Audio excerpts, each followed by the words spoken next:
Joanne Eason is the Great Australia Party lead Senate candidate for the 21 May election. How are you going, Joanne? I'm very well, thank you. Thank you for having me on your show. Not a problem. Look, Great Australia Party did reasonably well in South Australia last federal election, last I checked, perhaps compared to other states. What is the Great Australia Party? Well, the Great Australian Party was formed in 2019 with Rod Culleton.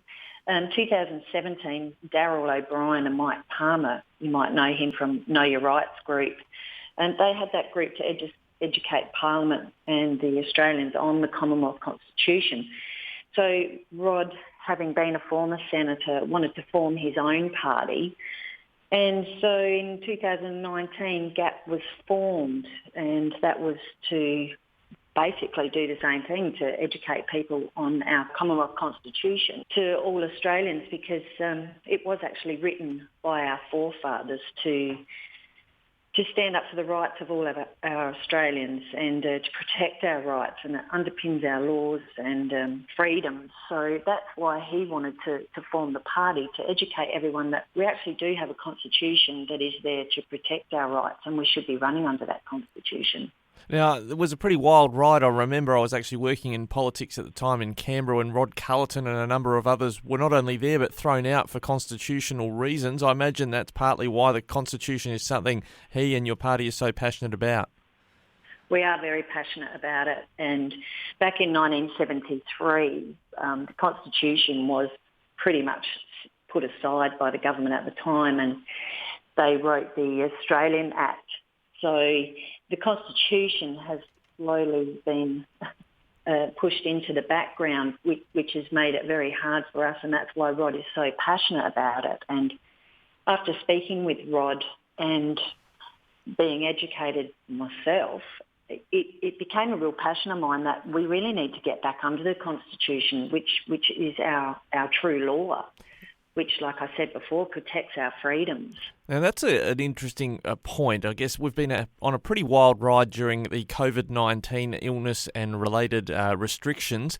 Are you saying the Constitution should function a bit more like America's Bill of Rights, for instance, preserving some of our freedoms? Most definitely. The Constitution, I think, is pretty much our Bill of Rights, but Australia doesn't really have a Bill of Rights as such. But if we were to get back under our Constitution and educate people on what the Constitution covers, then I think a lot more people would be asking the government, why have you eroded our Constitution, and why do you feel that you can make new laws whenever you want to? Because I don't recall going to a referendum and putting my hand up to say I'm happy to get rid of our Constitution and allow the government to do what they want. I don't recall that happening. What are some of those freedoms you're saying should be restored? Are we talking some of those that were suspended or maybe haven't come back during COVID-19 restrictions? Are we talking about land ownership or other issues like that more broadly than before the pandemic? Yes, most definitely. And the fact that farmers are being kicked off of their farms, that's just one thing. Like, it's their right to have their farms, and manufacturing, and it protects our taxes. And the cost of living at the moment is through the roof. I mean, I live in the country, and I came down to Adelaide, and we're paying over $2 a litre in fuel. It's unnecessary how we've come away from that, and the Constitution protects our taxes, and we're actually paying income tax, which was actually a voluntary tax. I believe it was around about 1936 they brought the income tax into to support the people through the war, and we're still paying that tax, and other taxes that we're paying is ridiculous, and we're now $1.5 trillion in debt. What's your policy position on income tax? I think you're quite right. It was brought in as a temporary measure to help pay for the war effort during World War II. Do you want to abolish income tax, or you've got some other policy in that area?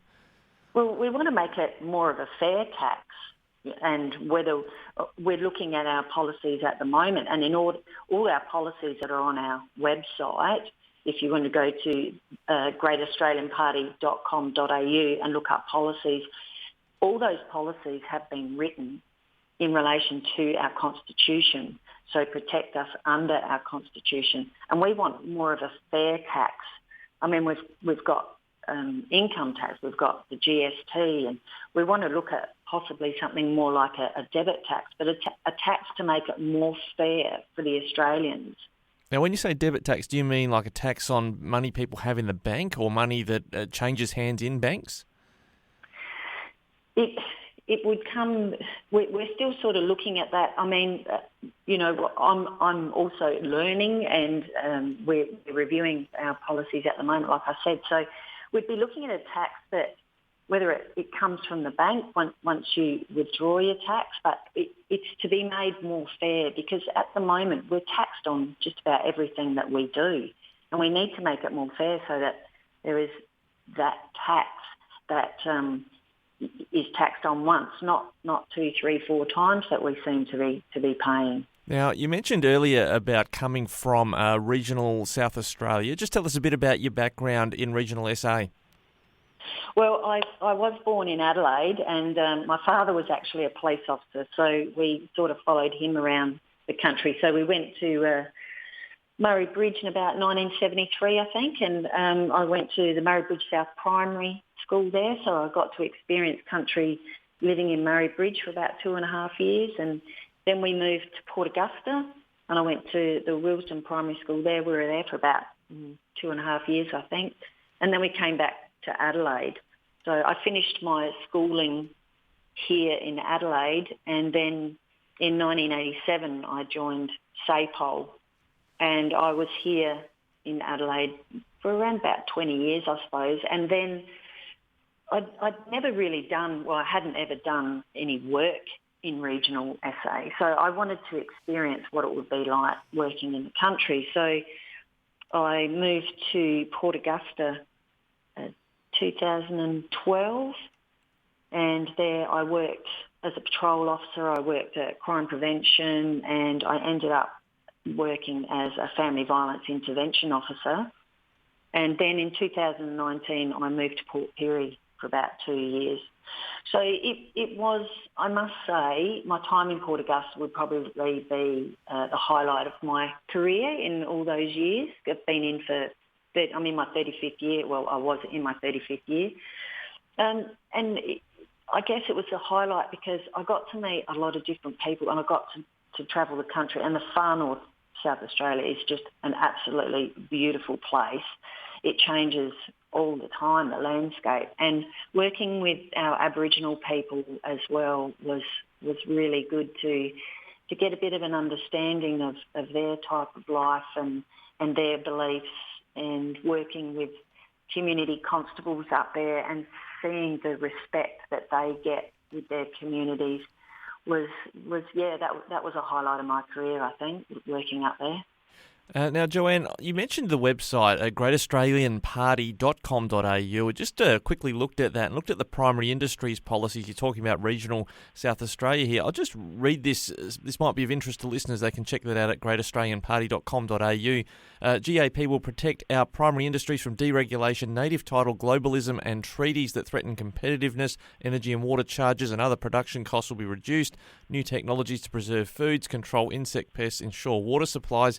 And then there's a whole lot more there that, to me, it looks like a bit of sort of back to the future in terms of re-establishing marketing boards, single desk and that sort of thing. I don't know if you're across those policies, but that may be attractive to some people who remember those policies from the past. Most definitely. And like I said, the policies have been written in relation to our Constitution so that it is fair and equitable for everyone. And primary industries, it's a very important they're a very important industry for our country. I mean, we are importing so much food and, other products that is unnecessary. We are resource rich here in this country, and we should be protecting our primary industries. Well, Joanne, look, we could talk a lot about that, but I'm running out of time, so I do appreciate your time today. Like I say, greataustralianparty.com.au, anyone that wants more information. All the best for the 21st of May, Joanne. Thank you very much, and thanks so much for having me on.